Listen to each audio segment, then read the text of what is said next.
A todos la bienvenida, muy buenas noches y muchas gracias por la asistencia. Aquí vemos que tenemos una buena participación en este momento, ya vamos para casi 70 que están aquí conectados con nosotros para que podamos disfrutar un poco esta noche y estar pensando en este momento en algo diferente a lo que nos ha tenido a todos abocados durante esta situación bastante difícil para todos, pero esperamos a nombre de Sosimano que todos ustedes estén con muy buena salud, también su familia, y que todo pueda estar muy bien. Alejandro ya pudo volver, entonces creo que ya pudiste solucionar todo, Alejandro, ¿cierto? Sí. No sé si se ve la presentación. Quisiera saber si se ve la presentación. Ya vemos la presentación. Ok, ¿y me ven a mí? Esa era la otra pregunta. Dame un segundito, yo amplío acá la imagen. Esto no. Vale. No te vemos. No te vemos, Alejo, pero estamos aquí desde Cartagena pendientes. Vale, listo. Creo que hemos tenido algunos problemas técnicos, pero no se preocupen, que si no intentaré ser lo más expresivo posible en la presentación. Así que, bueno, no sé, cuando ustedes me digan, iniciamos, Julián. Yo creo que podemos empezar de una vez, Alejandro. Dale, tranquilo. Vamos ahí. Julián y Alejo, perdóname. Si es necesario que... Habla Enrique Vergara. Sí. Es que aparezco como Juan Manuel. Entonces, si es necesario mostrar algo en la mano, yo creo que si no tienes problema, simplemente inicias tu video a ti y suspende presentación de pantalla mientras tanto.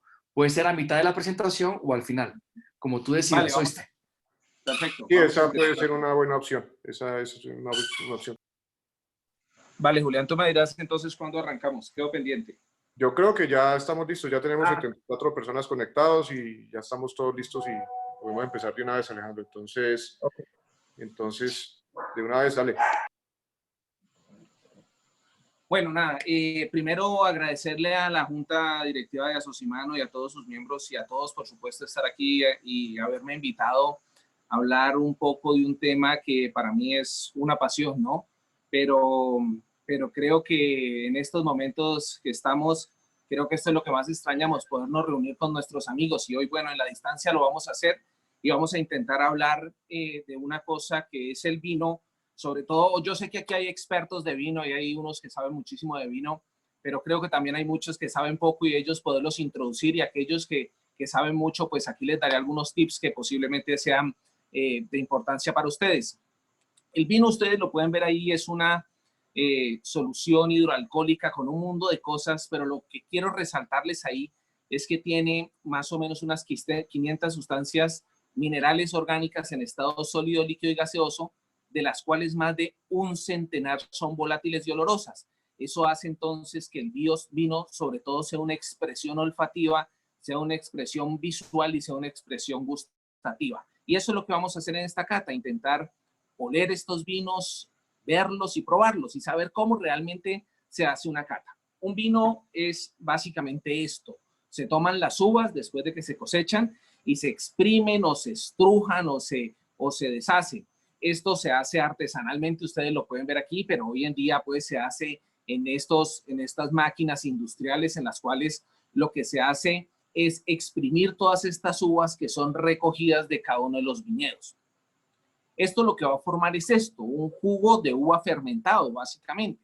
Y esto se da porque en la cáscara de la uva se encuentra el Saccharomyces. Y ese Saccharomyces en este jugo lo que hace es producir, a aquellos que les gusta toda la parte química, pues ahí está la reacción que se forma al formar vino. Y lo que se hace es un jugo de uva básicamente fermentado. Eso es el vino básicamente. Vamos a ver cómo se descorchan los vinos, ¿no es cierto? Y ustedes van a encontrar que hay diferentes tipos de descorchadores. Están aquellos que son así en tirabuzón, aquellos que son con estas dos orejas, este otro tipo, o estos un poquito más especializados. Pero realmente lo ideal de tener es un sacacorchos de este tipo. Este tipo de sacacorchos nos permite poder destapar una botella lo mejor posible para que ese vino no se nos dañe. Vamos a empezar con el primer vino. El primer vino es un vino blanco, y la forma de descorcharlo, que ustedes, para todos aquellos que están en casa y tienen su vino blanco, entonces la idea es que hay que quitar primero la parte de arriba. Eso se quita con una navajita que hay en la parte superior, y luego se limpia todo ese alrededor que hay ahí alrededor de donde uno quita la parte de arriba. Posteriormente lo que hacemos es introducir ese sacacorchos, ese tirabuzón que se introduce casi completamente. Ustedes pueden ver que uno le deja una sola vueltica. Y después de esa sola vueltica que tenemos, entonces se apoya sobre la botella de vidrio. Ese primer paso, él tiene dos. Si ustedes ven, hay uno en la parte superior y hay uno en la parte inferior donde está casi el dedo de la persona que está allí. Ese primero superior se apoya sobre el borde del vino y se saca más o menos, se tracciona hacia arriba con la otra mano que ustedes pueden ver allí, más o menos la mitad del corcho, y posteriormente se pone el segundo punto, que es el que está un poco más abajo, y luego se hace otra vez hacia arriba con su mano izquierda y ahí sacamos completamente el corcho para tener este corcho por fuera completamente. Así que nuestro primer vino que tenemos el día de hoy, yo les había dado dos vinos que pudieran conseguir. Básicamente los dos son de diferentes marcas, pero la misma cepa. La misma cepa quiere decir la misma uva que se produce en cada uno de los vinos. Este es un torrontés, así que quisiera que todos empezáramos y abriéramos nuestra botella. Si ustedes pueden ver, y lo vamos a ver después, este Michel Torino que ven a la derecha es una taparrosca, es decir, no tiene corcho. Después se los voy a explicar por qué. Entonces lo que quiero es que cada uno pues sirva más o menos un tercio de su copa y de esa botella, de ese vino, el Michel Torino, el Norton o aquel vino blanco que ustedes hayan decidido tener para esta cata. La idea es que primero tenemos una fase que es visual. En esa fase visual, lo que hacemos es que inclinamos nuestra copa sobre una superficie blanca. Les voy a pedir que por favor cojan una servilleta, que tengan un buen sitio donde haya luz, que es lo más importante, con una buena luz y con una servilleta de fondo, que puede ser, lo ideal es que sea blanca, con una buena luz, como les digo, y que inclinen su copa. Y entonces lo que vamos a ver con estos vinos blancos, sobre todo, lo más importante de ver es que sean vinos claros, que sean vinos limpios, que sea una tonalidad verde clara, muy transparente. Eso es lo más importante de estos vinos en la parte visual, en los vinos blancos. Entonces, que sea casi transparente, que sea muy, muy claro, y que uno pueda ver sus dedos perfectamente al otro lado, que todo lo blanco que uno está viendo, pues se vea perfectamente al otro lado. La siguiente fase es la fase olfativa. Y en esta fase olfativa, básicamente lo que se dice es que hay, como quien dice, dos narices. La primera nariz, la idea es que ustedes introduzcan la nariz a la copa, no les dé pena introducir la nariz en la copa, porque de esa forma ustedes van a poder tener y captar todos los olores que estamos teniendo. Entonces la idea es que introduzcan el vino, la nariz a esa copa completamente e intenten tomen un aire profundo con esa nariz. Esa se llama la primera nariz. Y la segunda nariz, lo que van a hacer es que van a mover la copa circularmente, intentando que ese vino tome aire, ¿no es cierto? Y en ese la mueven su copa y luego lo van a volver a oler. Quiero que hagan ese ejercicio. Y van a notar que los olores se expresan un poco más. Aquí tenemos en los vinos blancos, cuando uno los va a oler, yo sé que aquí es donde empieza la parte difícil del vino, porque empezamos a tener algunas personas que hablan sobre un mundo de cosas cuando huelen los vinos y que a uno no le huelen a esas cosas. Pero yo quiero que en este vino blanco ustedes solamente intenten poner su mente en dos cosas. Los vinos blancos huelen a frutas o huelen a flores. Entonces quiero que esas dos cosas entren en su mente y por favor huélanlo. Y yo quiero que por favor vayan llevando un poco su nariz, mucho, a ver si encuentran olores más a flores o más a frutas. Este es uno de los que son más o menos típicos, los olores. El torrontés es uno que tiene un olor muy, muy típico. Y yo se los quiero decir ahora, cada uno creo que ha forjado en su mente, pero quiero que lo tengan bien en cuenta.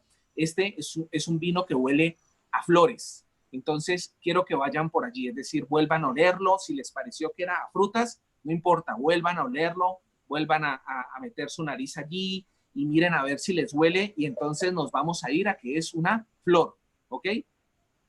Es una flor, perfectamente es una flor. Bueno, Lo segundo que quiero que miren entonces es que hay algunos, los vinos, como les dije, tienen un mundo de sustancias, más de un centenar de sustancias volátiles. Y en ese centenar de sustancias volátiles que ustedes tienen, encuentran estas cosas como son el acetato de etilo, que huele a maracuyá y que es muy típico de los vinos que son Sauvignon Blanc. Así que aquellos que no hayan tenido este torrontés, sino que tengan un Sauvignon Blanc, posiblemente a lo que más le va a oler es a frutas, y a la fruta más parecida va a ser el maracuyá. Está esta otra cosa que es el capriolato de etilo, que también lo traen los vinos blancos y huele más a piña, que es una fruta también, y es muy típico de esta cepa, la chardonnay. Entonces, si ven, ustedes van viendo que cada una de las cepas va teniendo como un olor característico. Y este que tenemos hoy en día, el torrontés, básicamente es ionona y es a jazmines, es decir, que es a una flor. Entonces yo quiero que ya ahorita que hemos hecho el trabajo, ¿no es cierto? Que ya sabemos que este torrontés es de un jazmín, entonces huelan, inténtenlo llevar a la mente a ver si realmente les huele a un jazmín. Los que les gustan las flores y todo esto, cuando huelen los jazmín de noche, el jazmín es muy típico en la noche, en el cual huele mucho, y van a ver que esto es muy típico. Aquellos que tengan jazmín, este es un trabajo que a veces uno empieza a hacer, ¿no? Entonces empieza a buscar, por ejemplo, compra su botellita de chardonnay y se compra una piña. Entonces uno huele la piña y huele el vino, y de esa forma es que empieza uno a tener algunas características que casi siempre se le van quedando en la mente y hacen que entonces uno pueda determinar en algunas ocasiones con solo el olor saber la cepa. Entonces empieza a hacer un trabajo uno de empezar a ver, a dejar en su mente cepas con alguna flor o con alguna fruta. Ustedes pueden ver aquí, hay diferentes tipos de sabor, de olores, estos los más frecuentes, es decir, la pera, la piña, las fresas, el tabaco, la madera, esos son como típicos olores que uno encuentra en los vinos. Lo segundo que vamos a hacer es que lo vamos a llevar a la boca. Aquí voy a intentar cambiar un poquito la imagen y voy a ver si lo puedo hacer para que me vean, porque uno cuando se toma un vino debe hacer una cosa en su boca que a veces es difícil de hacer. Vamos a intentar hacerlo. Voy a intentar cambiarme aquí a la cámara a ver si es posible.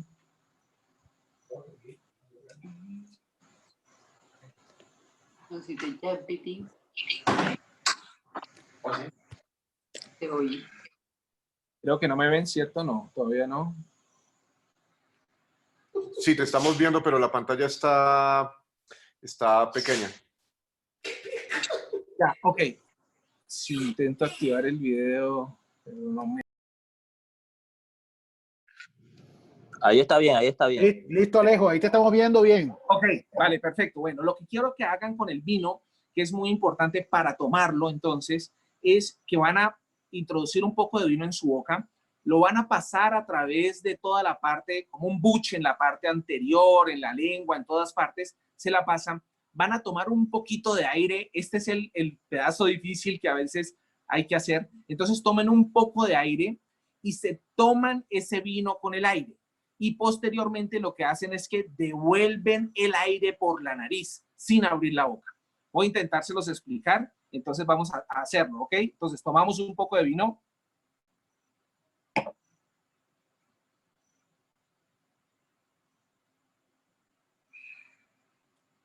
Entonces, tomemos un poco de vino. Cuando lo tenemos en boca, lo pasamos por delante de los labios y en la boca, un buche.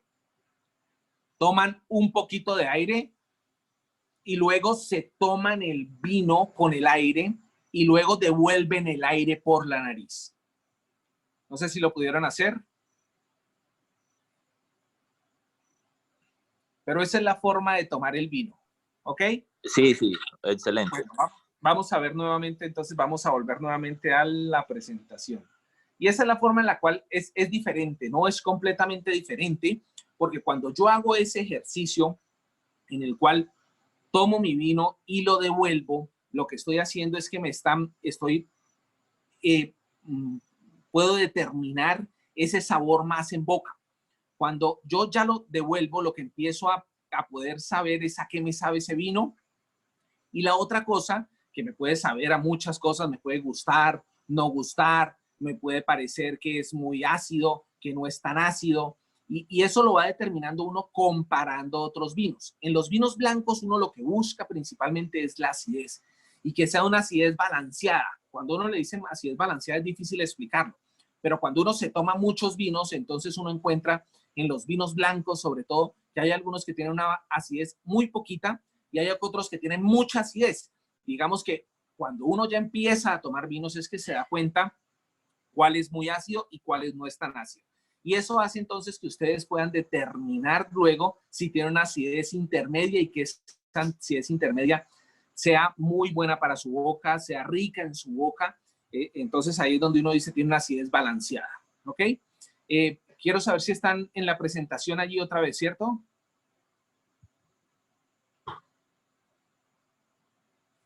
Sí, Alejo. Señor. Sí, estamos en la presentación. Ok, vale. Bueno, Sí, estamos. entonces vamos a hacer. Ok, gracias. Esta cepa que nos estamos tomando, que les había yo sugerido, que es el torrontés, esta cepa es una cepa española, básicamente, y tiene 3 variedades viníferas blancas argentinas que no están relacionadas con la española, es decir, es diferente esta a la que nos estamos tomando a esta que es la española. Y básicamente hay estos 3, que son el torrontés riojano, sanjuanino y mendocino. Esos son los 3 que existen en Argentina.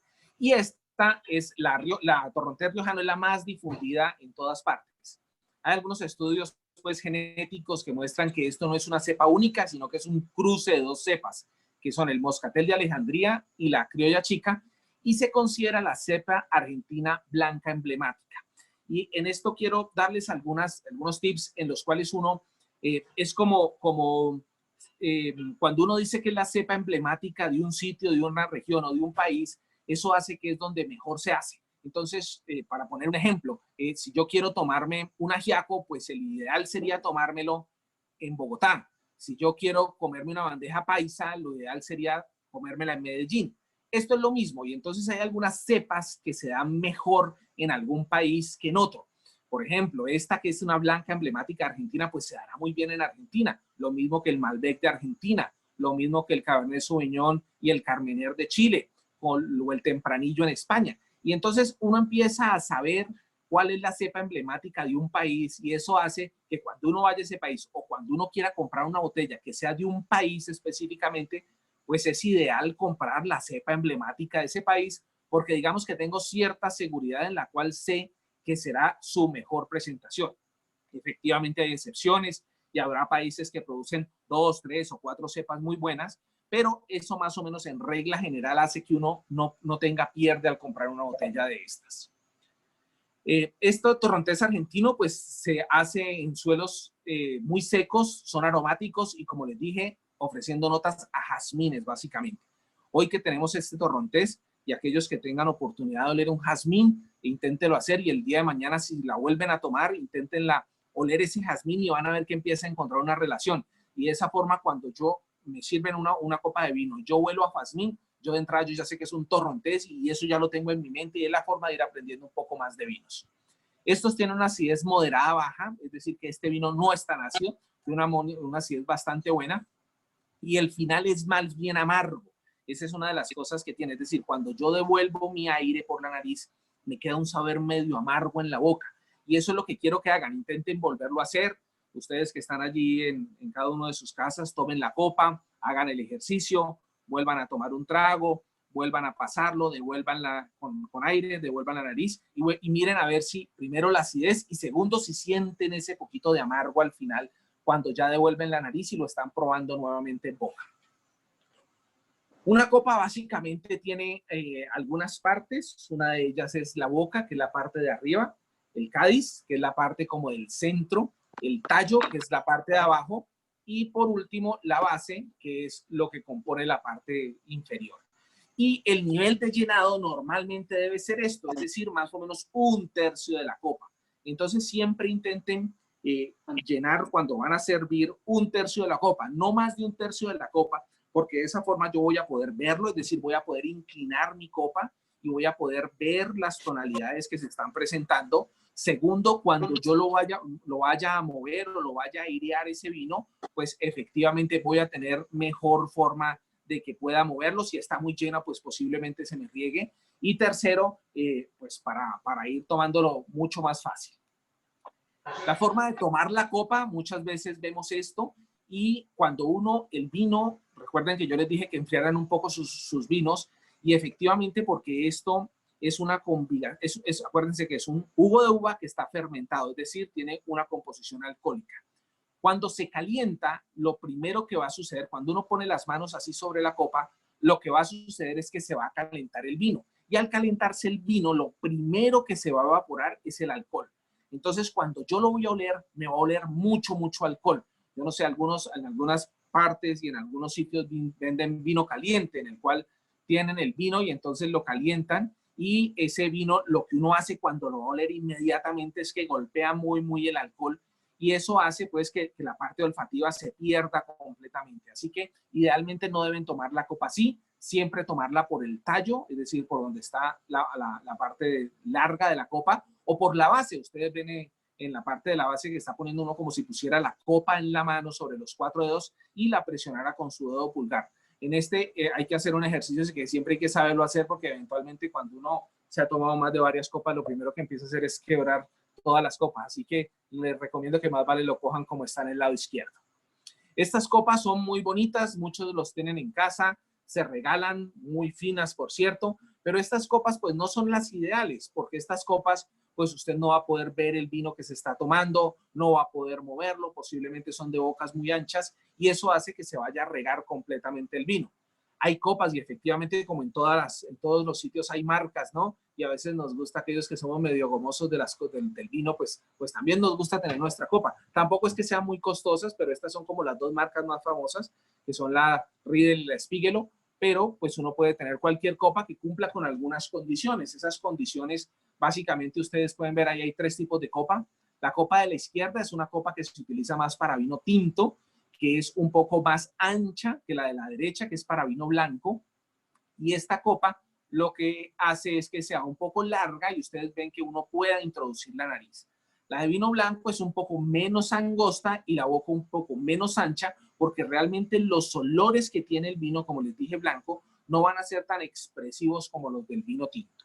Y la tercera copa son para los vinos espumantes. Estos vinos espumantes pues son unas copas un poco más largas, y esto es porque en los vinos espumantes lo más importante que vemos es las burbujas, la forma en que se van dando las burbujas hacia la parte superior.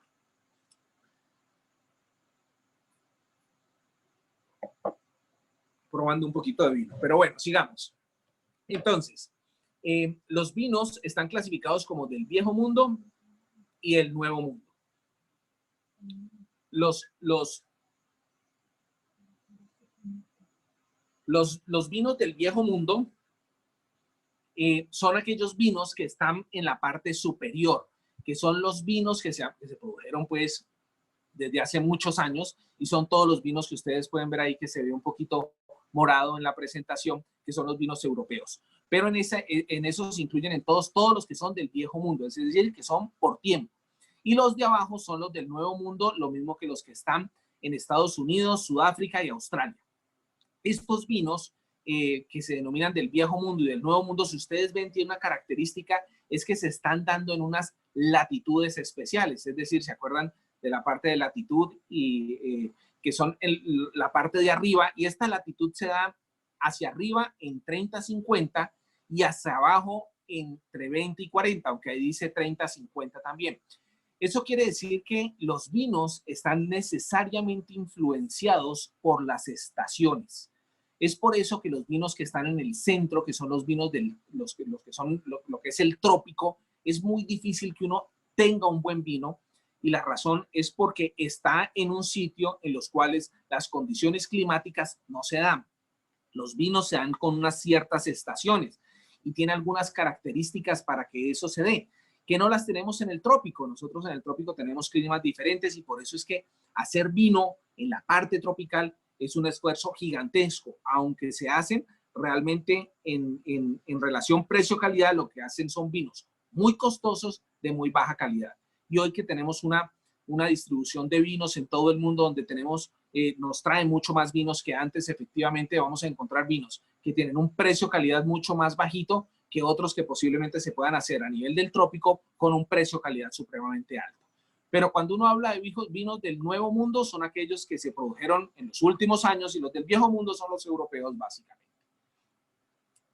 Esta es una mosca que en 1863 acabó con las plantaciones de los viñedos en Europa, y es la famosa filoxera. Esta es una mosca que es originaria de Mississippi, y esta llegó a los viñedos en Europa y acabó prácticamente con todos los viñedos, y por ahí acabó con muchas cepas que se perdieron al acabar todas las plantaciones. Posteriormente, lo que tocó hacer en Europa fue traer la planta, digamos, la base creada norteamericana, que es a la cual la mosca no puede atacar, y sobre esa planta poner en la parte superior las parras europeas para que éstas se dieran. Y esa fue la forma en que nuevamente los viñedos volvieron a surgir en Europa. Estas son algunas de las cepas que tenemos aquí. Están las cepas tintas en la parte superior y están las cepas blancas en la parte inferior. Más o menos las que conocemos: Cabernet Sauvignon, Syrah, Malbec, Carmener, Merlot, Pinot Noir, y en la parte de abajo el Chardonnay, Sauvignon Blanc, Riesling, esta alemana y el Albariño. Todas estas, digamos que son cepas que son las que normalmente conocemos, pero cuando uno va a leer sobre cuántas cepas hay, es decir, cuántos tipos de uva y con cuántos tipos de uva se hace, nomás en España hay 450 tipos de cepas. Es decir, que cuando empezamos en este mundo del vino, yo pensé que cuando me había tomado estas 6 ya me había tomado los vinos, y encontré que realmente no me he tomado sino un poco menos del 10% de ellas. Volvemos nuevamente, y entonces esto es para poderles explicar un poco del vino tinto. Acuérdense que esto es un jugo de uva fermentado en el cual el Saccharomyces hizo su proceso. Y entonces esto se va a unos toneles gigantescos de acero inoxidable, y en ese proceso es donde se da la fermentación de ese jugo. Posterior a la fermentación, ¿qué pasa? Y esto es lo que quiero para que ustedes sepan cuando uno habla de dos tipos de vino. Lo primero es que la fermentación, después de la fermentación, hay unos vinos que van a botella y de ahí salen a la venta, y esos son los que se denominan vinos jóvenes. Es decir, son vinos que no se les ha hecho ningún otro proceso. Se hizo todo el proceso de fermentación, de ahí se sacó a la botella, de ahí lo sacaron a venta y de ahí sale como vinos jóvenes. El otro proceso es aquellos en los cuales después de la fermentación los pasaron a barricas. Es decir, que los pasan a unos toneles de madera, que hay de diferentes, hay franceses, hay americanos y hay otros que, por ejemplo, los vinos italianos, que utilizan otro tipo de barricas, como las croatas, etc. Pero lo que les quiero decir es que el enólogo, que básicamente es un ingeniero que está en los viñedos, él define si ese va hacia botella o si va hacia barrica. Y después de la barrica, él define también cuánto tiempo lo tiene en barrica. El tiempo mínimo que debe estar un vino en barrica es más o menos 6 meses, y el tiempo máximo es 24 meses. Y de ahí lo pasa a la botella. Y ese tiempo también puede ser variable, puede ser de 12 a 36 meses en botella dentro del viñedo. Y posteriormente a esto, sí salen a la venta. Y estos son los vinos que se llaman vinos de guarda o vinos de crianza, que eso los vamos a ver cuáles son cómo se clasifican ellos posteriormente. Así que estas son las barricas que les quería mostrar, que es donde se hacen los vinos. Y quiero que destapemos este segundo vino, que es, dijimos que yo les había dado 2 sugerencias. Uno de ellos es el Lealtanza, es un vino que es español, de crianza, y otro que está a la derecha es un Biomanet, que es un Cabernet Sauvignon, que es un vino reserva. Cualquiera de los dos que tengan en casa, o aquellos de los vinos que ustedes hayan tenido en casa, cualquiera de esos dos, pues lo que vamos a hacer es que lo vamos a abrir. Denme un segundo que voy a abrir ese vino primero, antes de hago el mismo trabajo que ustedes están haciendo allá, así que vamos a intentar abrir. Ahora abran el que ustedes quieran.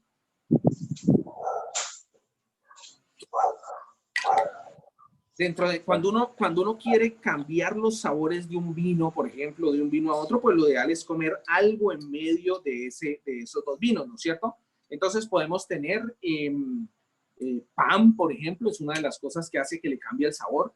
Quesos también, que fueron algunas de las sugerencias que también dieron algunos de los que estaban allí, para poder tomar algunos quesos. pero uno puede realmente comer cualquier cosa para pasar este vino, ¿ok? Entonces, sirvan 1/3 de esa copa y vamos a hacer el mismo ejercicio, ¿ok? Vamos a volverlo a llevar también. Entonces vamos a inclinar la copa sobre una superficie clara. Y en este quiero que hagan un ejercicio que es esto que les voy a mostrar aquí.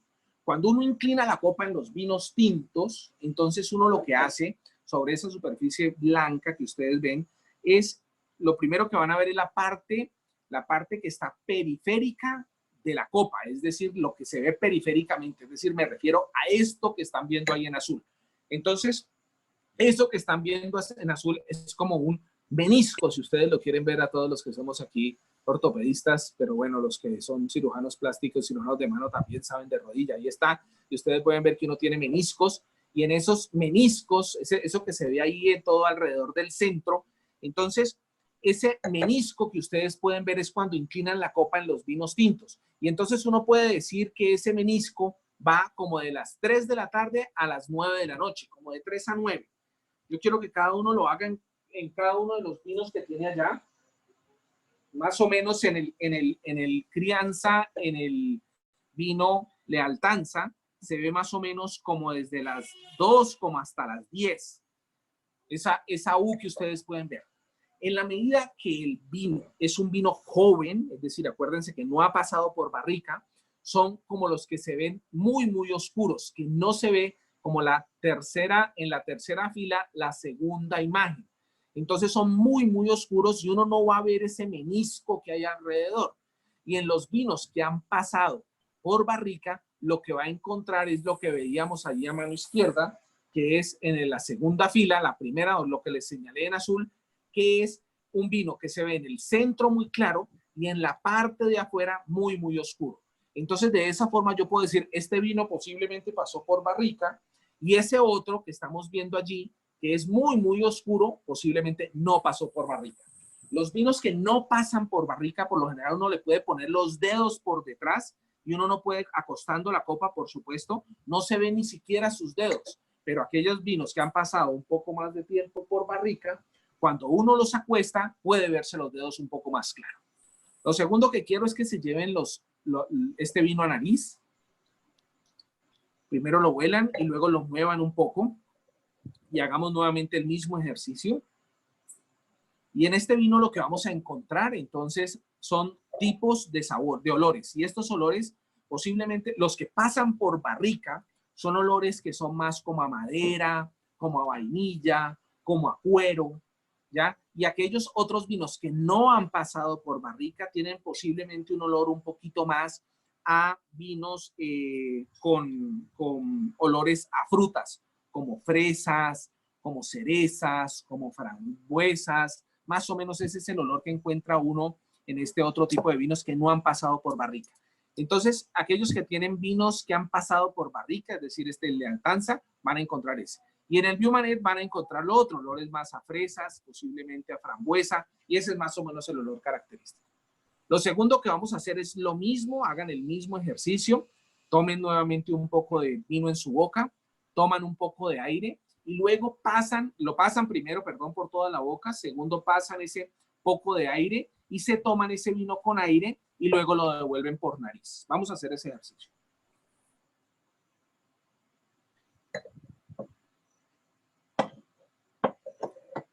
Al devolverlo por nariz, encuentran uno efectivamente que los sabores en boca se empiezan a formar un poquito más de lo que trajimos en mente con el olor. Y hay otra cosa que también quiero que tengan en cuenta, es la persistencia de ese vino en la boca. Es decir, después de que me lo he tomado y he devuelto el aire por la nariz, empiezo a mirar cuánto tiempo me persiste ese vino en la boca y puedo contarlo en segundos. Y entre más largo sea, eso es lo que yo denomino que tiene cuerpo. Entonces, cuando yo digo que un vino se me demora mucho en la boca, entonces tiene un cuerpo largo o un cuerpo prolongado.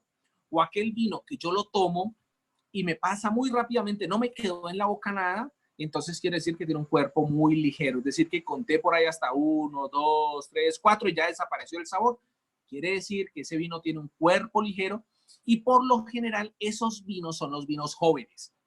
Los vinos que han pasado por barrica son vinos que normalmente tienen una larga persistencia en la boca después de que me los he tomado, después de que he hecho el ejercicio de tomarlos, tomar aire, pasarlo a la boca y devolver el aire por la nariz. Y que me persiste ese sabor en la boca por varios. Hasta ahora todavía yo lo estoy sintiendo este que estoy tomando, así que hace que tenga una persistencia larga y yo más o menos puedo ir determinando que ese es un vino que posiblemente ha pasado por barrica.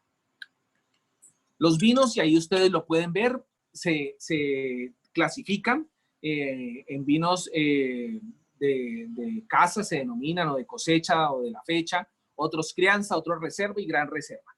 Y esto básicamente está determinado en esto. Los vinos jóvenes son aquellos que les dije, son aquellos que hacen el proceso en la fermentación, luego lo pasan a una botella y la botella salieron y se vendieron. Ustedes lo pueden leer en la parte de atrás de la etiqueta. En la etiqueta no dice nada de que no ha pasado por ninguna barrica ni nada, sino que solamente el vino estuvo en la cosa y salió. Lo segundo son aquellos vinos que se denominan vinos tipo crianza, porque son vinos que tienen 6 meses en barrica, 12 meses en algunos sitios, inclusive lo que es en España, en Ribera del Duero, son vinos que tienen que tener mínimo 12 meses, perdón. Entonces, un vino crianza es aquel que ha estado entre 6 meses y 12 meses en una barrica y luego otros 12 meses en botella, allá en el viñedo, y luego lo venden, lo sacan a la venta. Es decir, que hoy, 2020, yo no puedo encontrar un vino que sea de crianza, que sea más del 2018, porque apenas lo están sacando en este año. Yo no puedo encontrar un crianza 2019, porque efectivamente no está el tiempo. ¿Ok? Los vinos reserva, entonces, son vinos en los cuales el tiempo que se ha dado entre barrica y botella son 3 años. Entonces viene por lo menos un año, normalmente lo dejan 18 meses en barrica y 12 meses más en botella. Es decir, que lo tienen 18 meses en botella, es decir, que lo tienen 3 años en el viñedo. Y los vinos gran reserva son vinos que han tenido 2 años en barrica y luego 3 años en botella. Es decir, que son vinos que tienen 5 años en el viñedo. Es decir, el día de hoy yo no podría encontrar un vino gran reserva que fuera mayor del 2015. Es decir, no puedo tener un 2016 ni un 2017 porque el tiempo no da. Puedo encontrar hoy de 2015 hacia atrás, no menos. Esto hace que cuando vamos a un supermercado y a veces no sabemos qué comprar, yo les voy a dar algún tip aquí para que podamos leer sobre todo una etiqueta. En las etiquetas tienen una cosa que es que en la parte de adelante de la etiqueta, básicamente lo que hacen es poner lo que ellos quieran y depende del diseñador, del que les hizo la parte de marketing, etcétera, que puede hacer que la parte de adelante sea lindísima, pero uno realmente lo que debe hacer es en la parte de adelante mirar qué cepa es lo único, y lo segundo es mirar en la parte de atrás es si el vino pasó o no pasó por barrica. Y esa forma ahí lo debe decir, efectivamente. Claro, hay unos vinos que se llaman las denominaciones de origen. ¿Y qué es una denominación de origen para poder entender un poquito de lo que les acabé de hablar? Una denominación de origen es que tiene un origen geográfico.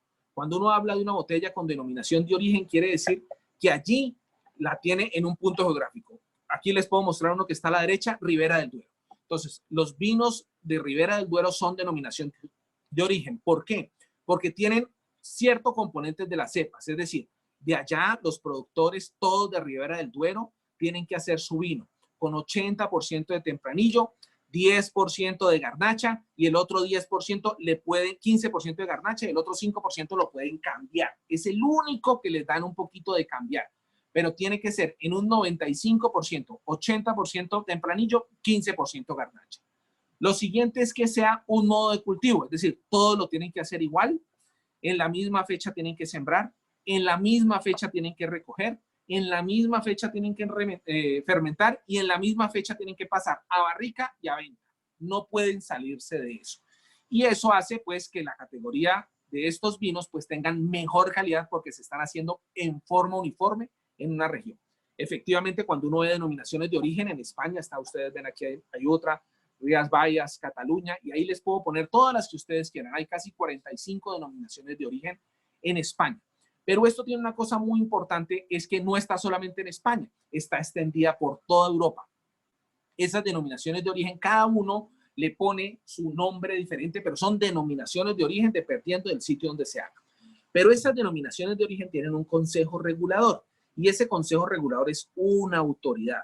Y esas autoridades están conformadas pues por la parte de gobierno, por la parte de los productores, por la parte de los distribuidores, etcétera. Pero ellos también tienen poder, es decir, pueden sancionar a un viñedo. Y si un viñedo está haciendo las cosas como no se debe hacer y tiene su categoría de denominación de origen, lo pueden castigar, pueden inclusive decomisarle o cerrarle su viñedo. Y eso hace que esos consejos reguladores sean muy, muy poderosos en cada sitio. Y ustedes lo pueden ver, ahí hay un mundo de consejos reguladores y de denominaciones de origen en toda la parte de Europa, cosa que no sucede en la parte sur de nuestro continente, es decir, en los demás sitios y en los vinos jóvenes, del Nuevo Mundo. Eso se da muy bien en el Viejo Mundo, pero en el Nuevo Mundo, es decir, la parte de California, Estados Unidos y acá en el sur, Argentina, Chile, Sudáfrica, Australia, todo lo que les mostré por la parte del Nuevo Mundo, estos consejos reguladores primero pues no existen y algunos que existen no tienen tanto poder. Entonces eso hace que en la botella la gente pueda poner lo que quiera en su botella, ¿no es cierto? Entonces ustedes pueden ver, y les tengo un ejemplo clásico, este Vieux-Manin, de los que compraron el Vieux-Manin, dice que es un Reserva 2018. Si es un Reserva 2018, no podría yo conseguirlo este año, y la razón es porque debe ser 3 años, y entonces ya no me da. Y cuando yo miro aquí en la parte de atrás, en la etiqueta, y empiezo a leer, porque lo más importante, recuerden, es en la parte de atrás leer los vinos que han pasado por barrica, dicen en la parte de atrás cuánto tiempo han pasado por barrica. Y si han pasado un tiempo determinado en barrica y en botella, yo puedo determinar si ese vino es un crianza, un reserva o un gran reserva, con lo que les dije anteriormente. Si ustedes ven, este vino dice que tiene una influencia de madera que le incorpora mayor complejidad. Dice, con una sutil influencia de madera. Es decir, esto no ha pasado por barrica en ninguna parte, dice que este vino ha pasado por barrica realmente. Y entonces eso pasa con nuestros vinos del sur, que le pueden poner, por ejemplo, reserva, sí ser un vino reserva, ¿no es cierto? Pero los consejos reguladores en el Nuevo Mundo sí hacen que nosotros sean muy estrictos y yo pueda estar seguro que lo que estoy comprando realmente es eso.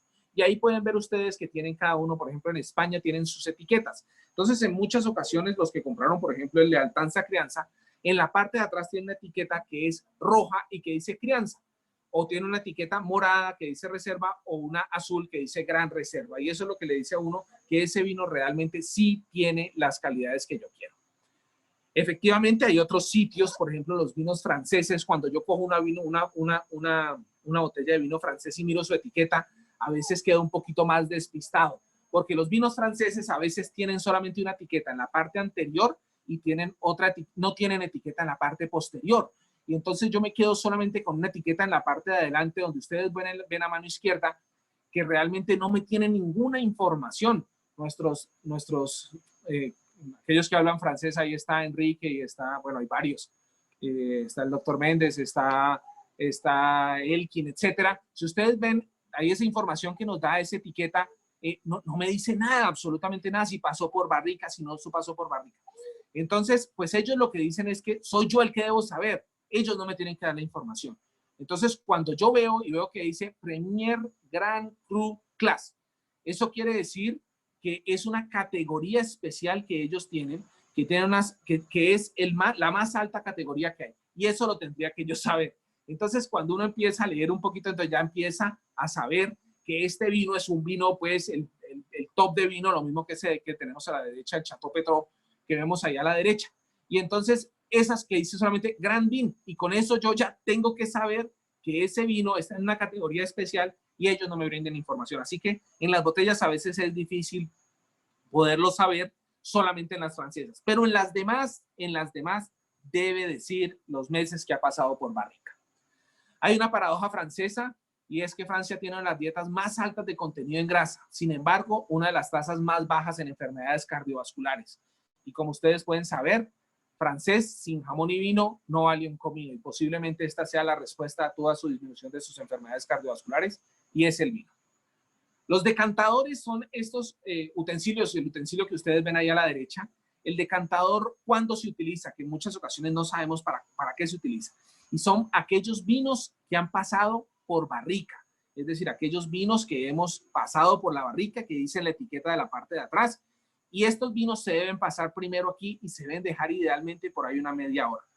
Básicamente para que él se tome un poquito de aire. Acuérdense que el vino es un organismo vivo, el cual cambia con la oxigenación. Y entonces hace que yo lo pueda mover cada cierto tiempo este vino, que es un vino que ha pasado por barrica, principalmente los Gran Reserva, los Crianza. Lo muevo, lo oxigeno un poco y luego lo sirvo. Y para lo segundo que me sirven los decantadores es para esto. Ustedes pueden ver que hay unos residuos que son completamente normales en los vinos. Entonces, estos residuos en el decantador se me van a quedar y no van a ir a la copa, que a veces en muchas ocasiones pues ese sabor en la copa es bastante incómodo, pero son, como les dije, completamente normales. En Colombia, afortunadamente, hemos tenido un boom de vino, el cual ha ido aumentando cada vez más, y eso hace pues que nuestra experiencia y nuestra calidad de los vinos pues que podamos adquirir hoy en día pues, sea mucho más superior que los que adquiríamos antes. Pero más o menos esto está determinado por el número de consumo en litros por persona por año. Y entonces a uno esto le dice cuántas toman toda la población y ven de esa población cuántas se toman un litro en un año. Más o menos ustedes lo pueden ver aquí. Para Estados Unidos son más o menos 10 litros por persona por año, tomando a toda la población, por supuesto. Chile está más o menos en 15, España está más o menos en 30 y Francia está casi en 60 litros por persona por año. Uno se pregunta en cuánto estaremos nosotros pues de todos estos monstruos de tomar vino. Y realmente hasta el año pasado tuvimos la fortuna de llegar a 1 litro por persona por año. Así que esperamos que con esta cata aumentemos el número de personas por litro por persona por año. Los corchos que tienen las botellas vienen básicamente de un árbol que se llama el alcornoque, que es un corcho que es de la parte de la corteza del árbol.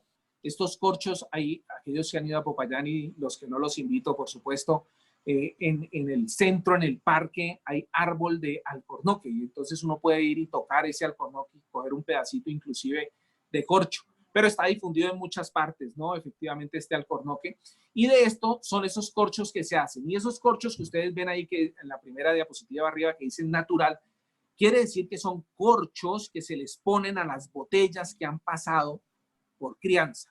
Es decir, el corcho lo que hace es que ayuda a que el vino tenga una entrada controlada muy, muy pequeña de oxígeno y entonces eso hace que se produzca una maduración de ese vino. Por eso los vinos que son que han pasado por barrica son los que se denominan de guarda, es decir, que yo los puedo dejar, que los puedo guardar algunos años y esos vinos me van a ir mejorando en el tiempo. Cosa que no pasa con los vinos que no han pasado por barrica, que básicamente hicieron su proceso de fermentación, fueron a botella y se sacaron al mercado. Esos otros, entonces, se le pueden poner de los corchos otros que ustedes pueden ver aquí al lado, que son aglomerados, que son pedacitos de corcho, o colmatados, que son corchos, pues, que son defectuosos, ¿no es cierto? Y también hay este otro tipo de corchos, entonces se le ponen a estos corchos, como les digo, a los de arriba, superiores, lo que dice corcho tradicional, a las botellas que han pasado por barrica, porque van a ayudar en la maduración del vino, conservación y maduración del vino. Los corchos aglomerados en los vinos que no han pasado por barrica, vinos jóvenes, porque no lo necesitan. El corcho de los vinos espumantes o espumosos, que lo vamos a hablar después. Y ustedes pueden ver aquí que hay tapón de rosca, corchos sintéticos y tapones de cristales. Estos básicamente se pueden utilizar en cualquiera de los otros vinos que no han pasado por barrica porque no lo necesitan. Lo que deben tener es un cierre hermético. Por eso este vino blanco que nos tomamos inicialmente, el Michel Torino o el Norton Torrontés, estaban con un corcho. El uno con un corcho sintético y el otro era taparrosca. Y no es que sean malos, es que no lo necesitan. Simplemente es esa la razón. No lo necesitan. Los corchos adecuados son corchos que vienen para vinos de barrica y los otros no necesitan realmente un corcho porque no necesitan proceso.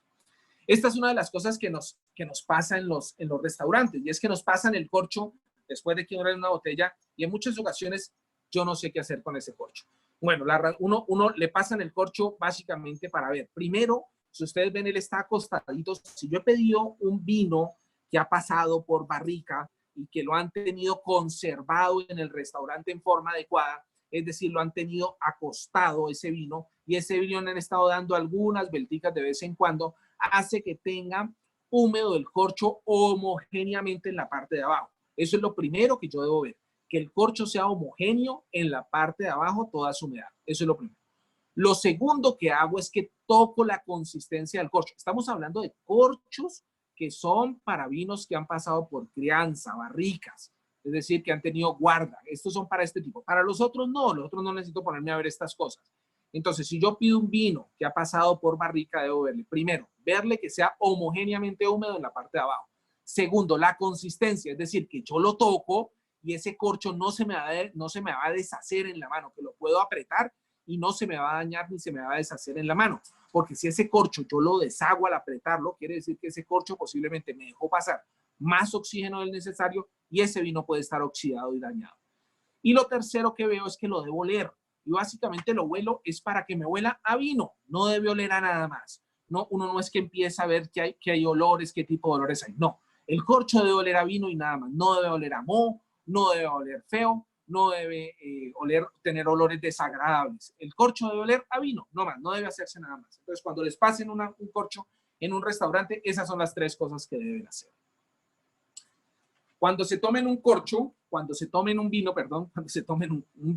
este vino, lo ideal es que se lo tomen completamente, así que hoy los invito con la familia y con quienes estén ahí al lado y los que están solos, pues entonces con esta charla se la tomen completamente.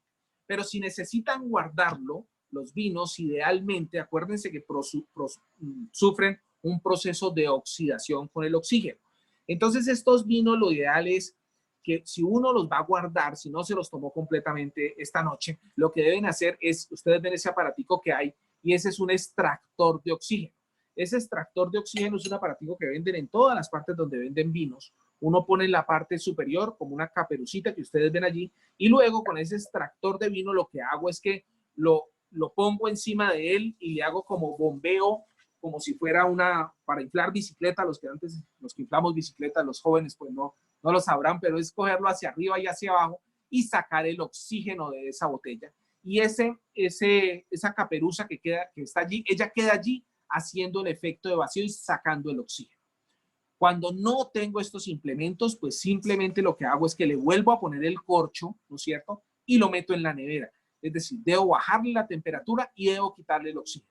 Con esas 2 cosas, ese vino me puede durar hasta 7 días. Pero lo ideal es que cada vez que ustedes abren una botella, se la tomen, o 2 se la tomen al siguiente día o al siguiente día. Porque si no, el vino va a ir en un proceso de oxidación y se va a dañar. Así que bueno, espero que hayamos disfrutado de estos 2 vinos, que son el vino blanco y el vino tinto. Y vamos a seguir con los vinos espumantes. Perdónenme, yo degusto un poquito de este vino tinto y ya sí.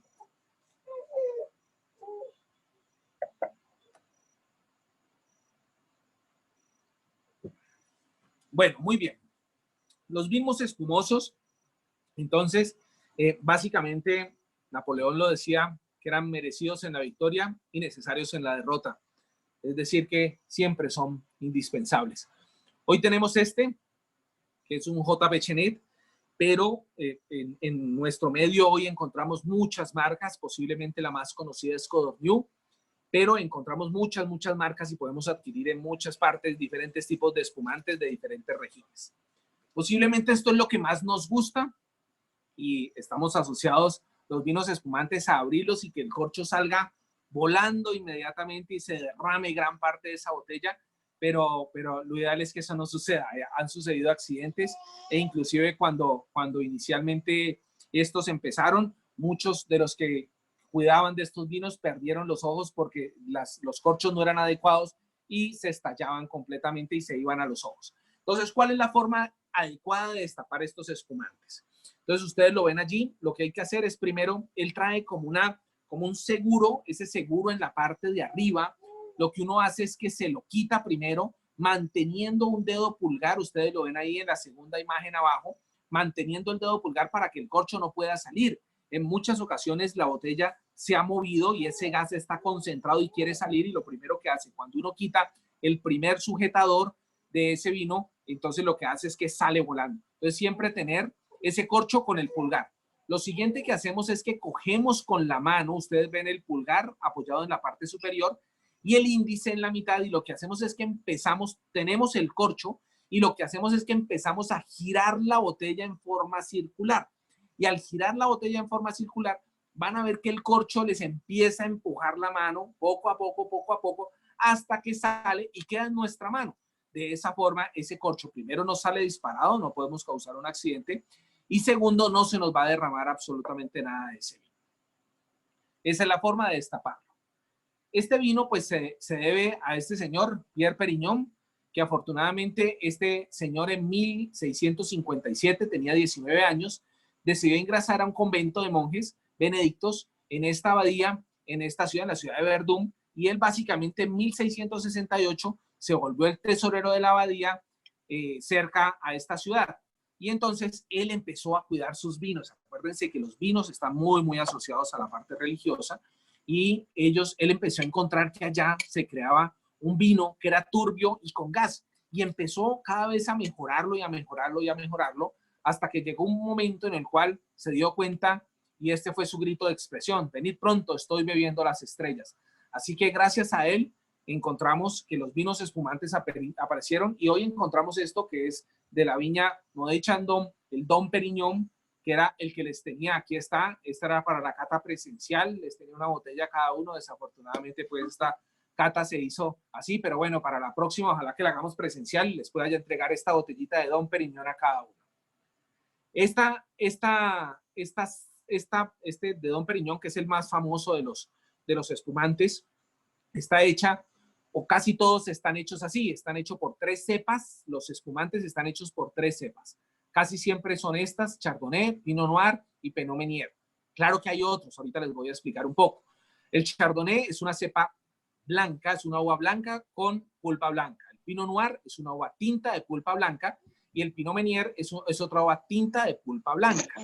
Pero también podemos encontrar algunas combinaciones. La mayor parte de estos vinos, como les dije, se hacen a base de Chardonnay y Pinot Noir, más o menos 60-40, o hay otros que denominamos los Blanc de Blancs, que son hechos con 100% una cepa, que es Chardonnay. O hay otros que se llaman los blancos, el Blanc de Noir, perdón, que son 100% de Pinot Noir o uvas tintas. Entonces, a veces podemos encontrar algunas combinaciones de cepas. ¿Ok?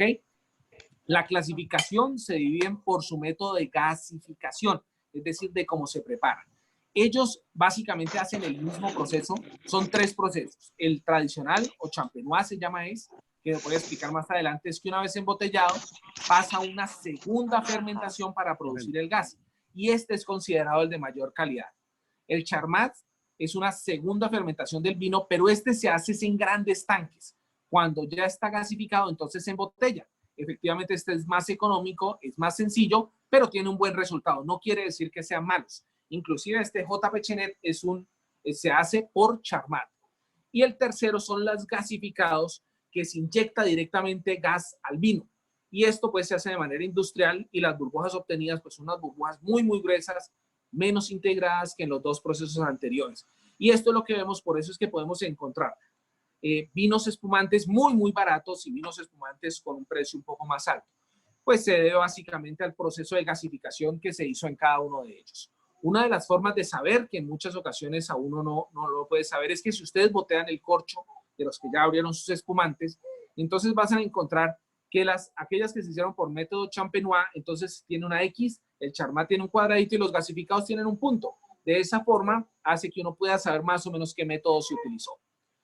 En el corcho también podemos saber cuál es un corcho defectuoso o cuál es un corcho correcto.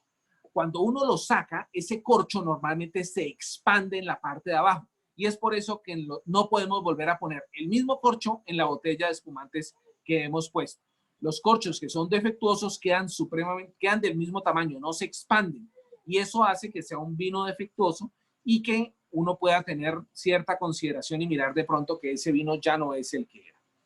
La otra cosa que debemos mirar es la cantidad de azúcar que le agregan, y eso también está determinado en la botella. En la botella dice Natur, que es aquellos en los cuales llevan hasta 3 gramos, Brut Natur, 7 gramos, Extra Brut, 11 gramos, Semisec, 15 a 40 gramos, y dulce, que son más de 40 gramos. Así, este es este que tenemos, el JP Chenet, es un demi-sec, dice ahí que es lo mismo semi-sec, es decir, que tiene entre 15 a 40 gramos. Pero cuando los que más se encuentran realmente es los que son los extra brut, uno de los anteriores. Es difícil encontrar los Natur y los Brut Natur, pero se encuentran también, como les dije, entonces uno puede mirar la cantidad de gramos de azúcar que tiene también cada botella, lo dice ahí en la parte principal. El método Champenois básicamente tiene una primera fermentación que es igual al vino, es decir, es el jugo fermentado de vino tal cual. Pero ellos hacen una segunda fermentación y esta segunda fermentación se hace porque le adicionan este otro Saccharomyces. Y básicamente también le adicionan azúcar en roca. Si ustedes pueden ver aquí en la parte de la derecha, en la parte de abajo, en la segunda imagen, las botellas del método Champenois siempre están inclinadas. Entonces, como dicen, la parte inferior, perdónenme la expresión, pero lo que se dice es el culo para arriba. Y hacen que la parte de abajo, entonces siempre esa parte se vaya cada vez condensando en la parte de abajo y tienen un corcho que ustedes ven que es como una rosca, ¿no es cierto? Y a esas botellas les van dando un cuarto de giro todos los días. Antes se hacía en forma manual, pero hoy se hace efectivamente en máquinas que le dan un cuarto de vuelta todos los días a cada una de las botellas que ustedes ven en la estante de la parte de arriba. Y posteriormente a eso necesitan un corcho especial que ya se los mostré. Ese sedimento que se va al cuello va cayendo cada vez y luego lo que hacen es que congelan esa punta. Eso se hace por nitrógeno líquido, perdón, y después de que lo congelan, lo cortan y lo cortan un poquito más abajo de donde están todos esos sedimentos, que se llama el degüelle, y posteriormente le adicionan vino añejo y le ponen el segundo corcho. Y eso hace que este método, pues efectivamente sea el mejor método para los vinos espumantes. Uno de ellos, como les dije, es este de Codorniu. Aquellos que les gusta algo de arquitectura, ahí pueden ver, esta es una de las bodegas y cada una ya son emblemáticas. Esta fue hecho por este otro, Cadafalch, que era la mano derecha, aquellos que saben muchísimo de historia, era la mano derecha de todo aquel que ayudó a construir en Barcelona. Y esas cavas que ustedes ven de Codorniu tienen 9 pisos hacia abajo, uno las va recorriendo y va bajando, son 9 pisos hacia abajo, y de largo tienen 1 kilómetro. Así que pueden tener una cantidad de botellas impresionante, las cuales salen cada año a la venta. Como consejos finales, entonces, este es el momento, primero, para comprar vino, para tomar vino, para comprar una neverita para sus vinos y procuren consumir esos blancos y esos rosados jóvenes antes de 1 año de su elaboración. Acuérdense que esos vinos no pasan por barrica. Así que en la medida que ellos van pasando el tiempo, uno lo va notando. Ustedes vieron que este es un vino claro, que es un vino verdoso, muy clarito, y en la medida que van pasando los años y se van dañando, se van poniendo más amarillos y más oscuros. Así que lo ideal es lo mismo que los tintos jóvenes, beberse hasta 2 años de su elaboración, no más, porque estarán en su mejor momento. Y aquellos tintos que son de guarda, estos sí pueden beberse pues hasta 15 o más años después de su elaboración, pero efectivamente hay que conservarlos muy bien. El calor es lo que más duro les da a los vinos, los daña completamente, así que siempre manténgalos en su neverita, lejos del sol, bien conservados, estéle dándose una vueltica de vez en cuando, que eso les ayuda bastante. Esta es una obra de La Vendimia de Francisco Goya, aquellos que les gusta también el arte, y hay vinos que a veces son muy, muy costosos, pero a veces uno quiere darse uno que otro gusto, ¿no es cierto? Ahí están 2 vinos que se llaman Vega Sicilia, que los toman los reyes de Inglaterra, los reyes de España, y a veces uno dice, compro esa botella para un momento especial, y realmente el momento especial pues es hoy. Así que para tomarse un vino no necesita uno un momento especial, sino que todos son especiales. Así que no guarden vino, tómenselo. Es el mejor consejo que les puedo dar hoy. Doctor Sandoval, recomendación, tomarse un vino de reserva no está bien. Sí, claro, siempre tómenselo. Es decir, lo que pasa es que disfrútenlo un poquito más. Acuérdense que ese vino ha pasado un tiempo importante en la barrica, lo han cuidado mucho. Así que, pues, si se lo van a tomar, tómenselo de primero.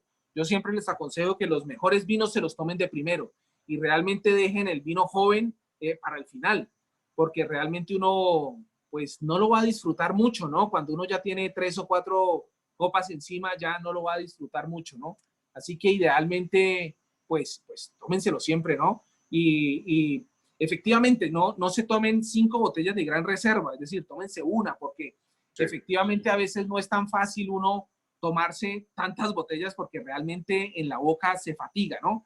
Entonces tómense una, pero si van a tomar mucho vino, pues tomen vinos jóvenes, ¿no? Eso es más o menos lo que yo prefiero decir. Alejo, muchísimas gracias y bastante chévere y muy ilustradora toda tu conferencia. Yo ¿qué les recomendaría desde mi experiencia? Yo al contrario que vos, respecto a lo que dices de arrancar con el gran reserva de primero, sí, se va a disfrutar bien y se va a tomar bien, porque un vino hay que saberlo saborear y disfrutar.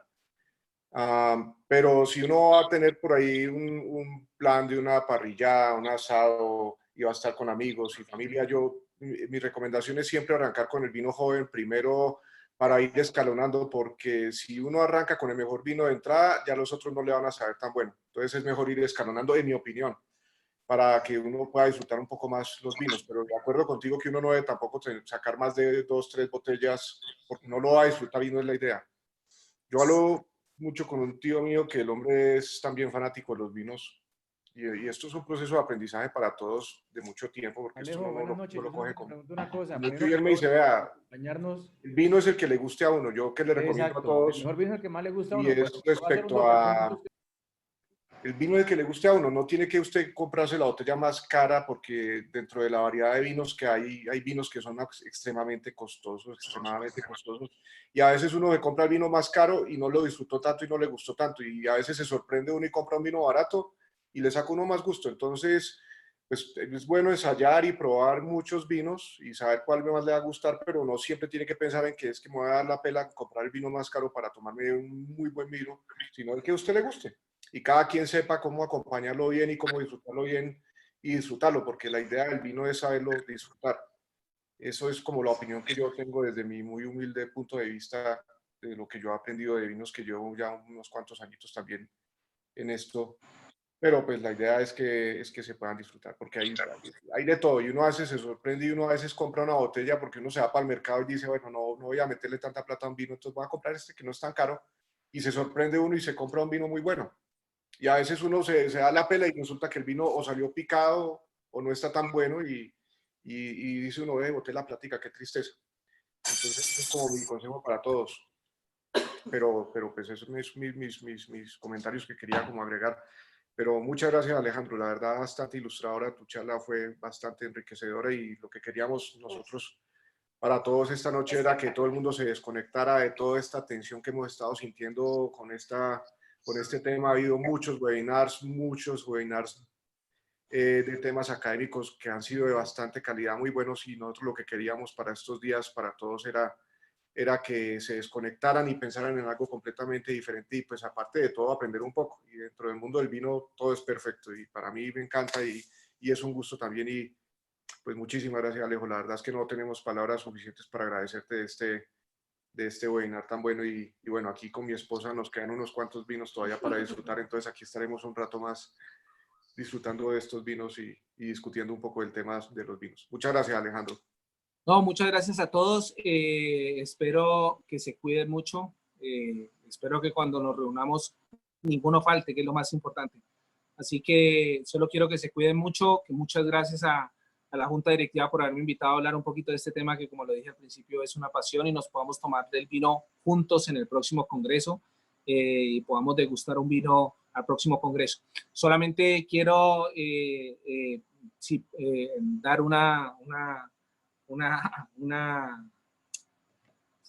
no tengo la palabra, bueno, que si quieren me pueden seguir. Yo tengo en mi página de Instagram, se llama La Cavita 13, va pegado La Cavita y el número 13, 13, y ahí podemos seguir hablando un poquito más de vino. Ahí vamos a montar unos videos de vino, y bueno, como ustedes verán, esto es una pasión para mí, así que estamos ahí para seguir haciendo cosas como esta, y como les dije, cuídense y que nos podamos ver pronto. Chao. Claro, yo ya te sigo, Alejo, y bueno, no sé si algunos de los participantes quieren hacer alguna pregunta, Alejandro. Aprovechen que este es el momento para hacerlo. Alejo, es Félix, excelente presentación, excelente revisión, espectacular. Dos preguntas rápidas. La diferencia, el denominado vino rosé, es un intermedio entre el tinto y el blanco, me imagino. Y la otra pregunta era, algunas personas dicen que una de las formas de evaluar también los vinos de reserva o algo así es mirar el fondo de la botella o el culo de la botella, que decimos nosotros, que entre más profundo sea, supuestamente es un mejor vino o no es un mejor vino. ¿Cuál es el concepto de ustedes, de Juliancho y de Alejo, que son como los más expertos en este punto? Bueno, Félix, las respuestas son, la primera, para los vinos rosados, un vino rosado básicamente es un vino que se ha hecho con una cepa blanca o con una uva que puede ser de tintura blanca, como el Pinot Noir, que te dije que es de pulpa blanca, ¿no es cierto? Que le sacan toda la parte de la parte de afuera, es decir, de la cáscara, de las hojitas, de los palitos, hacen el proceso de fermentación, y durante el proceso de fermentación, te lo voy a poner para explicarlo un poco, es como si pusieran las cáscaras, los palitos, las hojitas, que son las que dan color a un vino blanco, lo tinturan con el cernidor como si lo metieran unas horitas en ese proceso de fermentación, luego se lo sacaran y le diera esa tintura rosada que se la está dando las cáscaras y todo eso que adicionaste, pero que se lo sacas, es decir, que no lo tinturas solamente. Eso quiere decir que es un vino blanco que se tintura a tinto y que queda rosado, básicamente. Y la segunda pregunta, lo de la parte profunda de la botella, efectivamente se hace en algunas botellas. No es que sea el mejor vino, sino que aquellos que producen vinos en los cuales, viste lo que mostré de los residuos que se dejan en la botella, cuando yo tengo una botella que tiene más profundo la parte de abajo, lo que hace es que todos esos residuos van cayendo hacia el fondo, hacia la parte lateral, de tal forma que cuando los sirvo, esos residuos se me van a quedar allá abajo. Y eso pues se dan en vinos que han pasado por barrica y que han pasado mucho más tiempo por barrica, dejan mayor cantidad de residuos. Todo lo que hacen normalmente aquellos productores de vino que quieren que esa cantidad de residuos no pase a la copa ni al decantador y que la persona no los tenga, hacen botellas más profundas para que esos residuos se queden en la parte de abajo. Perfecto, gracias.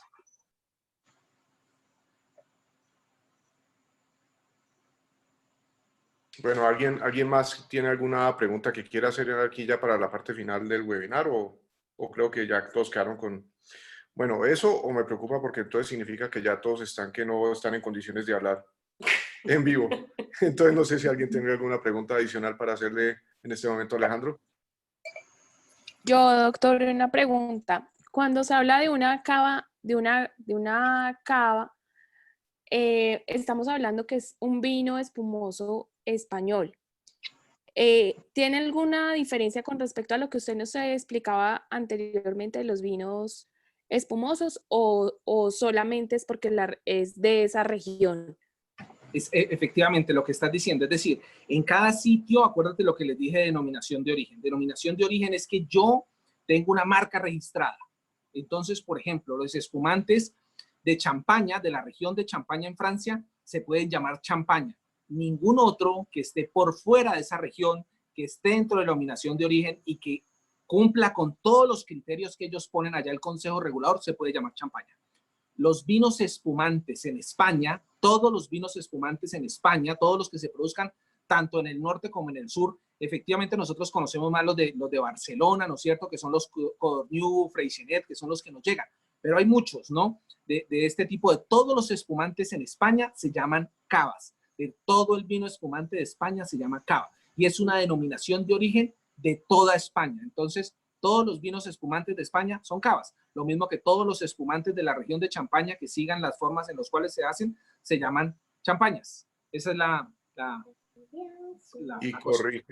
corrígeme, Alejandro, pero creo que al respecto, creo que en Italia los llaman prosecos, o no tiene tanto que ver con eso. Sí, es decir, ahí también tienen, pero los italianos, como conocen los vinos italianos, espumosos, es como decir vinos, la cava o la champaña, pero en versión italiana. Eso, ellos tienen son el segundo, hasta el año pasado pasaron a ser los segundos mayores productores de vino. Los primeros son Francia y el segundo era España, y pasaron el año pasado a ser los mayores productores de vino. Pero tienen un problema los italianos, es que hacen vino de todo, hacen vinos muy buenos. Hay unos que se llaman los super toscanos, que son excelentes, son 4 muy vinos buenos, pero ellos a veces son un poquito relajados con las cosas de denominaciones de origen y calidad. Entonces a veces producen mucho vino, pero no tan bueno. Pero efectivamente se llaman así, pero ellos tienen otros espumantes de otras regiones que no les ponen ese tipo. Así que uno puede encontrar, cosa que no sucede, por ejemplo, en España. Todas vas a encontrar que se dicen cava, o todos en la región de Champaña, en Francia, van a decir champaña. Pero en Italia uno puede encontrar de esos o puede no encontrarlos, porque ellos pues son un poquito más relajados con las denominaciones de origen y los consejos reguladores, ¿no? Alejo, un consejo para hacer una buena cava en casa. Primero, tener la nevera, ¿no? Es lo primero y más importante. Lo ideal es tener una neverita exclusiva para los vinos para que no se mezclen con la comida, ¿no? Ustedes han visto que cuando uno deja algo en la nevera y tiene algo que mete que huele a mucha cosa, pues eso se le pega a las cosas. Entonces es mejor, primero, tener una nevera especial para los vinos. Lo segundo, hay que tener de todo. Yo creo que uno debe tener vinos Gran Reserva, crianza y vinos jóvenes, blancos y tintos. Entonces, creo que lo más importante es empezar a probar. Es lo más importante. Yo no creo que haya uno solamente, uno no debe tener de uno. Empiecen a probar vinos y se van a dar cuenta cuál es el que más les gusta. Y entonces de ese es que uno empieza a comprar posiblemente. Yo tengo alguna debilidad por los vinos españoles, entonces casi siempre, si hay una comida en mi casa, si hay algo más, pues compro un vino español porque ya tengo cierta debilidad y ya los conozco muy bien. Pero efectivamente yo tengo de todo, ¿no? Y uno debe comprar de todo. Muchas veces compro algunos que no conozco, que no tengo ni idea, que no dicen nada. Compro vinos en D1 también para probarlos. Pruebo absolutamente todos los vinos para ver de pronto a ver cuál me gusta. En estos días con él quien hablábamos y me dijo, oye, me encontré un vino buenísimo en D1. Entonces, bueno, hay que probarlos. Entonces, creo que es empezar a probar de todo y mirar qué es lo que le gusta a uno y de eso es empezar a formar su cava en casa, ¿no? Y como les dije, pues ya lo decían, el mejor vino es el que a mí más me gusta. Así que lo que sí los invito es a que prueben de todo, ¿no? Prueben de todo. Alejo, ¿y en la neverita a qué temperatura se debe mantener el vino? Pues ellos tienen, depende de la nevera que tengas, ¿no? Ellas tienen para regular la temperatura. Normalmente las temperaturas de los vinos espumantes son más bajitas, más o menos son 6, 8 grados. Luego vienen los vinos blancos que están entre 8 y 12 grados. Y los vinos tintos entre 12 y 14 grados. Depende de lo que tengas, pero yo normalmente si tengo espumantes dentro de mi cava, pues prefiero tenerlos bastante bajos de temperatura y más vale los saco antes de tiempo, por ejemplo, si me voy a tomar un vino tinto, para que ese vino tinto pues mejore la temperatura, suba un poquito la temperatura de lo que lo tenía en la nevera, ¿no es cierto? Pero básicamente es eso, ¿no? Es tenerlos bajito en la nevera porque tengo espumantes y esos son bien bajitos de temperatura. Alejo, una pregunta, ¿qué piensas de las botellas de vino que vienen como ensamble o que tienen la combinación de varias cepas? ¿Te gustan o no las recomiendas? Sí, normalmente no es tan fácil encontrar vinos de una sola cepa. Encontramos casi siempre de una sola cepa, pero hay vinos de 2 cepas, de 3 cepas, muchos con unos porcentajes menores o mayores. Normalmente no lo encontramos de una sola cepa, normalmente le adicionan otro para intentarle bajar o cambiar los sabores, ¿no es cierto? Así que son las combinaciones, es como el enólogo es el que determina cómo estuvo, el enólogo es un ingeniero dentro del viñedo y ese señor está ya mirando temperaturas, cantidad de lluvia, cantidad de sol, lo que le dio a las plantas, si se enfermaron, si no se enfermaron, si hizo mucho viento, si no hizo mucho viento. Mide todo eso, luego lo lleva a un laboratorio, mira cómo están los azúcares, mira cómo está el pH, mira un mundo de cosas y luego dice, por decir, te voy a poner, dice, este Cabernet Sauvignon nos salió muy bravo, vamos a tenerlo que atenuar, entonces más vale atenuémoslo con un poquito de garnacha o un poquito de syrah. Entonces empiezan a intentar modelar con otras cepas el sabor, ¿no es cierto? O algunos, por ejemplo, los de Cataluña, Esos vinos de Cataluña son espectaculares porque ellos viven haciendo un mundo de combinaciones. Ustedes saben, los de Cataluña, pues son los de Cataluña, son diferentes a España, y entonces ellos hacen lo que ellos quieren. Ellos no se rigen por consejos reguladores tan estrictos como los de los otros sitios, y encuentra unos vinos en Cataluña con otras cosas espectaculares. El año pasado, 2015, uno de los vinos más importantes, el primero y el mejor vino, fue uno de los de Cataluña. Entonces se encuentra que ellos hacen un mundo de experimentos, cambian cepas, adicionan, bajan, y eso hace que tengan vinos muy buenos. Así que, como les digo, es probar, ¿no? No, es probar y probar a ver cuál me gusta, ¿no? De eso se trata. Alejo, Marco Araujo de Cartagena, te mando un abrazo desde la distancia. Una pregunta, ¿cuál es tu opinión específica de los vinos californianos y qué opinas de la cepa Carmener? Gracias, Marquito, por el abrazo, lo mismo para ti. Los vinos californianos en Estados Unidos, miren, si ustedes ven el mapa cuando yo les dije las estaciones y dónde se daban en 30, 50, los vinos californianos tuvieron un auge muy, muy importante, sobre todo los vinos blancos. Los Sauvignon Blanc fueron los que son su cepa emblemática y si me voy a tomar un californiano, me tomo un Sauvignon Blanc. Pero ellos, y hay un tipo muy importante que se llama Robert Parker, cuando uno empieza a leer un poquito de vino, encuentra que este tipo es un gurú del vino y de Estados Unidos. Este tipo es tan importante que él califica los vinos cada año y perfectamente puede hacer que un viñedo se vuelva rico o un viñedo se quiebre. De ese tipo es su puntuación tan importante. Y este tipo ha invertido grandes cantidades de dinero en esa región. Así que hoy estamos encontrando una cantidad de vinos, no solamente los Sauvignon Blanc, que son su cepa emblemática e importante, sino que también han surgido otros, ¿no? Así que esa es una región muy, muy importante de vinos hoy en día. Y la segunda pregunta, que es los Carmener. La Carmener es una cepa que inicialmente se pensó que la filoxera se la había comido completamente, es decir, que se había desaparecido del mundo.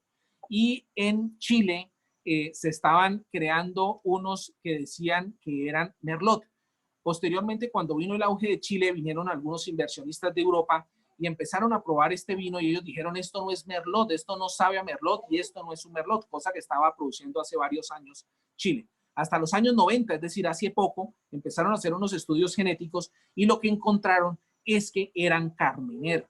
Es decir, en los años 90 apenas Chile se dio cuenta que era la única que tenía Carmener en el mundo porque se pensaba que esa se había acabado completamente por la filoxera en 1863.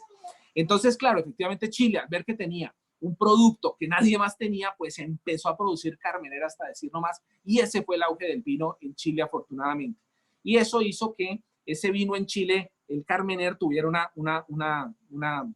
un buen vino, digamos, es decir, se empezó a dar muy bien. Así que cuando uno va a comprar Carmener, claro, Carmener hay hoy ahorita en todas partes y mucha gente lo cultiva, pero viene a lo mismo. En Chile su cepa emblemática es Cabernet Sauvignon, que se da muy bien, muy cerca de Chile, que se llama el Valle de Maipo, inclusive tiene donde está Concha y Toro, que tiene uno de los top 100, que se llama Don Melchor, pero hay otras regiones un poco cercanas que están los Carmener también y son muy buenos, así que también se los recomiendo. Marquito.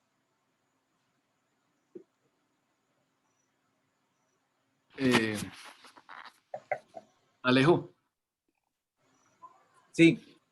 ¿Puedo hacer un comentario? Sí, claro. Ok. Con respecto a Carmener, lo que acabas de decir es totalmente cierto, pero tengo entendido, Alejo, y quiero que me aclares, que la cepa de Carmener no ha podido ser nuevamente implantada en Francia y se han hecho varios intentos. Tal vez algún código genético quedó que solamente casi que es exclusivo de Chile en este momento. Creo que también en Australia se ha podido cultivar algo de Carmener, pero lógicamente en este momento se considera que es una cepa casi que exclusiva de Chile y es, como podemos decir, su cepa emblemática. ¿Estamos de acuerdo o algún comentario? Sí, estamos de acuerdo, ellos han tenido problema y básicamente acuérdate que ellos empezaron a hacer, esto fue hace poco, entonces empezaron a hacer algunos experimentos de llevarla hacia allá y parece que el problema que tiene es por los suelos que hay en Chile y su localización. Ellos están localizados después de la cordillera de los Andes, es decir, que tienen una influencia muy, muy importante del mar y de las corrientes de Humboldt, que hoy no me acuerdo ni cuáles son, pero sé que son así. Entonces, ellos tienen una influencia climática importantísima y eso es lo que hace que esa cepa se dé allí también. Es decir, tienen una cosa de localización y ese ha sido su problema en los otros sitios. Ah, bueno. Y el otro punto que por ahí vi que Viviana preguntó con respecto a monovarietal o bivarietal o trivarietal, es casi que una característica de los vinos en Sudamérica sean monovarietales, de una sola cepa. Entonces conocemos mucho el Malbec, el Syrah, el Cabernet, el Cabernet Sauvignon, a diferencia de los vinos europeos que casi siempre son producidas por 2 o 3 cepas. Eso es lo característico de las cepas, por ejemplo, el Bordeaux, que siempre tiene un par de cepas como característica principal. Y en cambio en Sudamérica pues se acostumbró a manejar una sola cepa. Por eso es muy conocido por nosotros que sea solamente Cabernet Sauvignon, el Cabernet o el que sea un Cabernet Franc o que sea un Syrah. ¿Alguna anotación con respecto a eso? No, así es, como te digo, pero hoy en día encuentras, ¿no? Acá también en Sudamérica algunos que empiezan a hacer algunas combinaciones, ¿no? Y como te digo, correcto. estas combinaciones son hechas, pues dependiendo de lo que le salió al enólogo en su momento, ¿no? Y entonces él dice, por ejemplo, le salió un Cabernet muy malo, ¿ya? Y entonces dice, no, esta vaina pues no la puedo echar a la basura. Acuérdense que la cosecha se hace una vez al año, así que pues se tiene que combinarla con alguno para darle una mejor calidad o mejor sabor a ese vino y que se pueda vender. Así que hoy encontramos vinos de ese tipo, pero no quiere decir que sean malos ni buenos, es decir, son diferentes solamente. Sí, muchas gracias.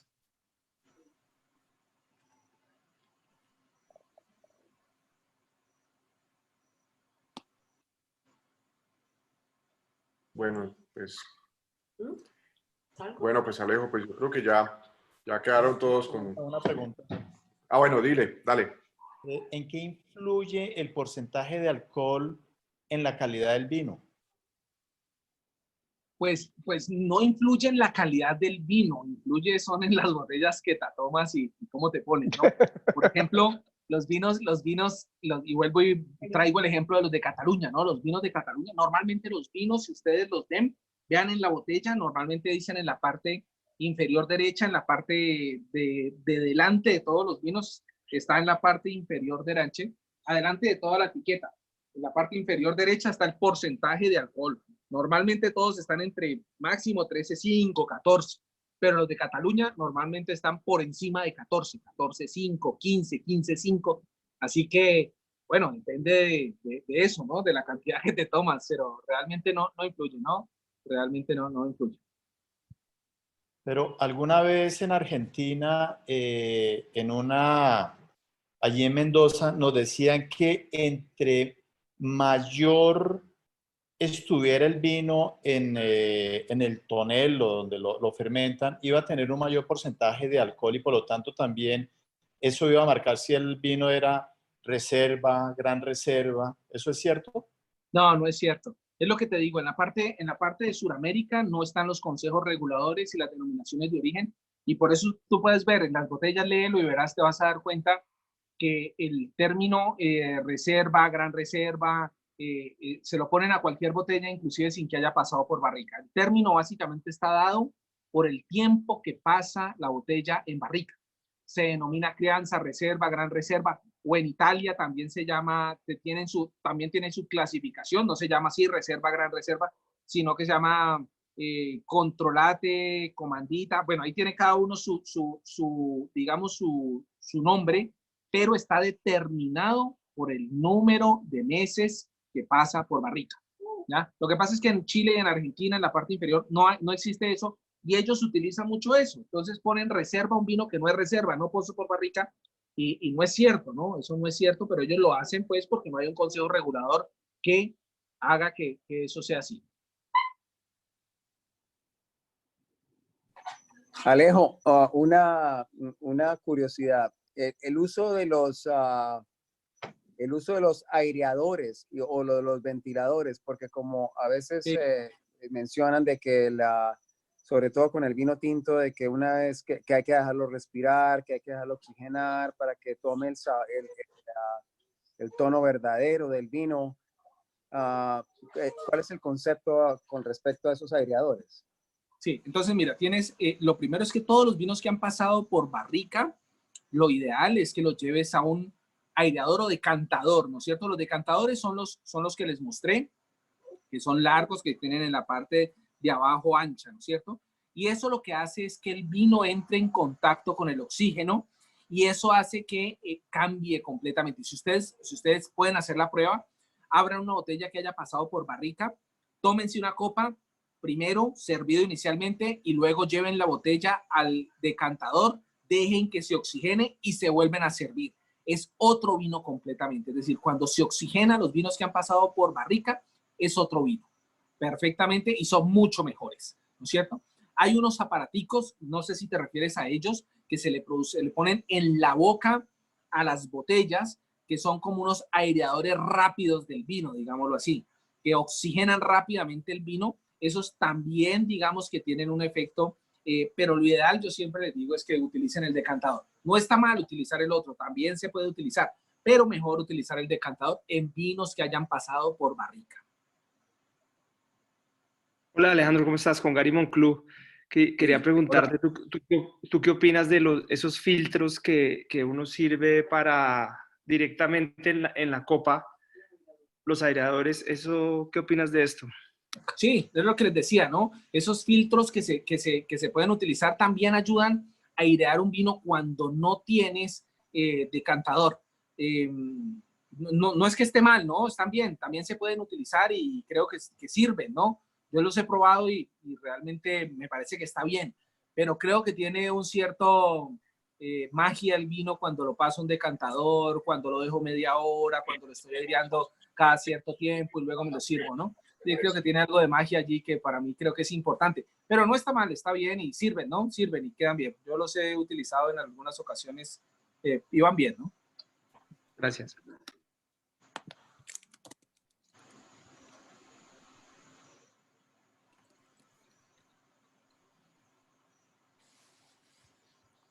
Bueno, creo que ya no hay más preguntas del auditorio, entonces, pues Alejo, hombre, muchísimas gracias. Yo creo que toda esta información que nos has compartido esta noche ha sido bastante enriquecedora. Yo incluso aprendí muchas cosas también esta noche. Es que en esto hay mucho que aprender. Esto no es de un día. Y para los que nos gusta el vino es un gusto grandísimo. Entonces, pues muchísimas gracias porque nosotros sabemos que tú nos has mostrado mucho de lo que has aprendido en una hora, nos has compartido una información que te ha tomado mucho tiempo aprenderla.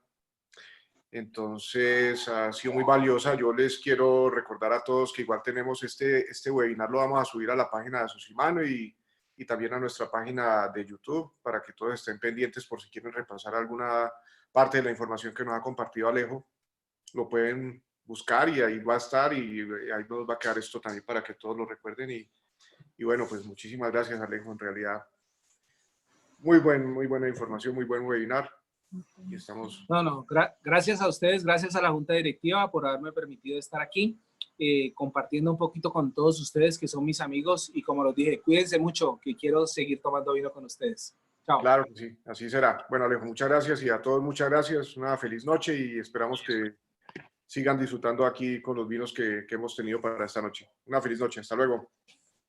En cambio... Hasta luego, gracias y que se repita.